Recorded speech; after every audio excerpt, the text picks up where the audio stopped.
Mag-asawang Diskaya, disqualified.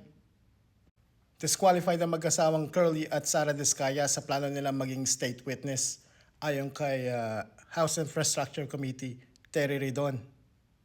Humiling ang mag-asawang Diskaya sa Kongreso na sila daw ay gawing state witness at ilagay sa Witness Protection Program ng Department of Justice dahil daw sila daw ang pinaka-least guilty sa pagnanakaw ng pera ng bayan gamit ang flood control projects.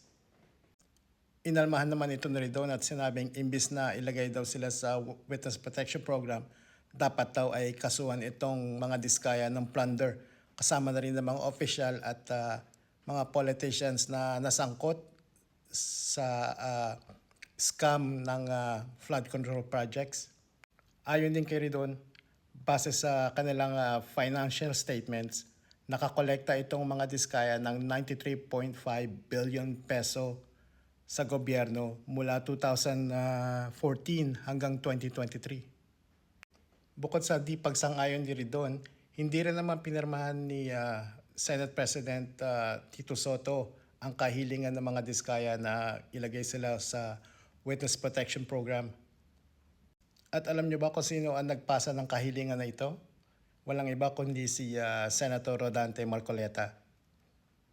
Yun lang. Okay, bye.